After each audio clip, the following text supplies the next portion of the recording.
1.5 million in your RRSP. For most Canadians, that sounds like the ultimate retirement goal. But what I'm about to tell you might completely change the way that you think about your RRSP savings. As someone who manages retirement income strategies for hundreds of retirees, I've seen this exact scenario play out dozens of times. People who have spent decades building out substantial RRSP savings, thinking that they're securing their financial future, only to discover that by crossing this specific threshold, they are fundamentally changing their retirement in ways they never expected. We're talking about missing out on thousands of dollars over your lifetime. And the most frustrating part is that most people could have avoided this entirely with some simple planning. They just didn't know what to look for. So in this video, I'll reveal what exactly changes once you hit 1.5 million in your RRSP and what simple steps you can take to save thousands over your lifetime. So let's go over how this plays out in practice and what most people get wrong. This is Jim. He just turned 71 this year, which means that he needs to convert his RRSP into a RRIF before the end of the year. Once he does that, he's going to have to start making mandatory withdrawals starting next year. The amount that he's going to have to withdraw is based on the value of the account on December 31st and a percentage based on his age at the beginning of next year. Let's assume that the RRIF is still worth 1.5 million on December 31st. At the beginning of next year, he'll be 71. So as we can see here, he's going to have to withdraw 5.28% of his RRIF next year. We can also see that this percentage increases every year until it maxes out at age 95 once it's at 20%. So next year, Jim's going to have to withdraw just over $79,000, and this is going to be fully taxable. Here's where it gets tricky. Jim is essentially guaranteeing that his old age security is going to get clawed back. Why? Well, he has just over $79,000 of income coming from his RRIF. His old age security is $8,900, and his CPP is $10,000 for the year.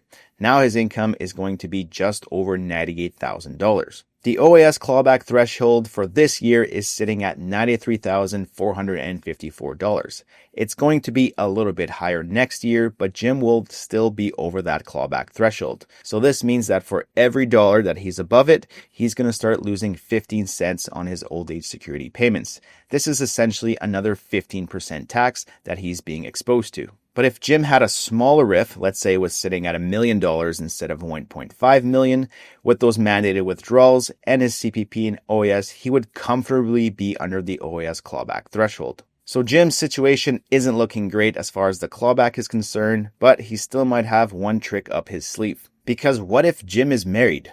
Well, that actually presents us with a useful tax planning opportunity. Because RRIF income after the age of 65 can actually be split with your spouse. So let's just say, for example, that Jim's spouse earns $75,000 per year. Now, in this scenario, Jim wouldn't have to include the whole $79,000 of income that he's receiving from his RRIF on his own tax return because he could split a portion of that with his spouse, keeping them both comfortably under the OAS clawback threshold. So that softens the blow, but what if Jim wasn't married?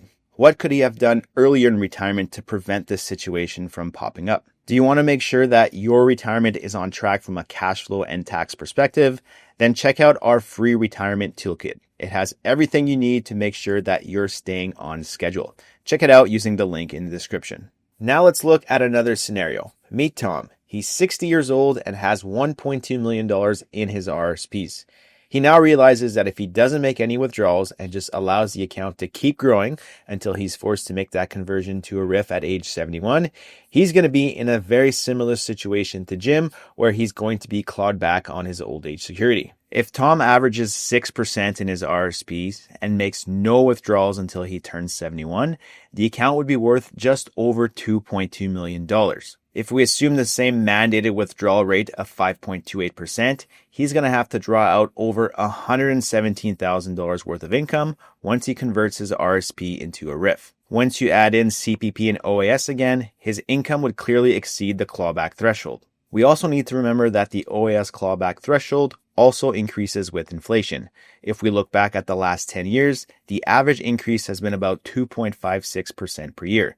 If we use this same rate moving forward, we can expect the clawback threshold to be about $123,000 once Tom is 71 years old. Still, with over $117,000 in RIF income, plus CPP and old age security, he would be above the clawback threshold. So if you're around Tom's age, in your late 50s or early 60s, this is the perfect planning window. You have the chance to make strategic withdrawals from your registered accounts while your income is relatively low because you might not have started your government benefits. Think of it as reshaping your income curve. You're gradually and intentionally drawing from your RRSPs rather than letting the government dictate the pace of your withdrawals in the future. But a quick word of caution. The RRSP meltdown doesn't mean just recklessly withdrawing from your RRSPs. You still have to be aware of what income bracket you're in today so that withdrawals are still taxed at a lower rate and you're taking advantage of all the benefits and credits available to you. But done right, this can smooth out your income over retirement, protecting your cash flow and your estate. Now, how do you make sure that you're doing this right? Well, check out the Atlas system. This is the exact process we use with clients to make sure that their retirement income strategies are as tax efficient as possible. Check it out using the link in the description. So that's the big shift once your RSPs cross 1.5 million. But what if you've gone even further? What if you have $2 million saved for retirement? That's when the question flips from how do I protect my benefits to how do I actually take this money out without being overly taxed. In this next video, we'll break down what it looks like to have a $2 million portfolio in retirement and how to set up your retirement income strategy to keep more money in your pocket. Click here to check it out.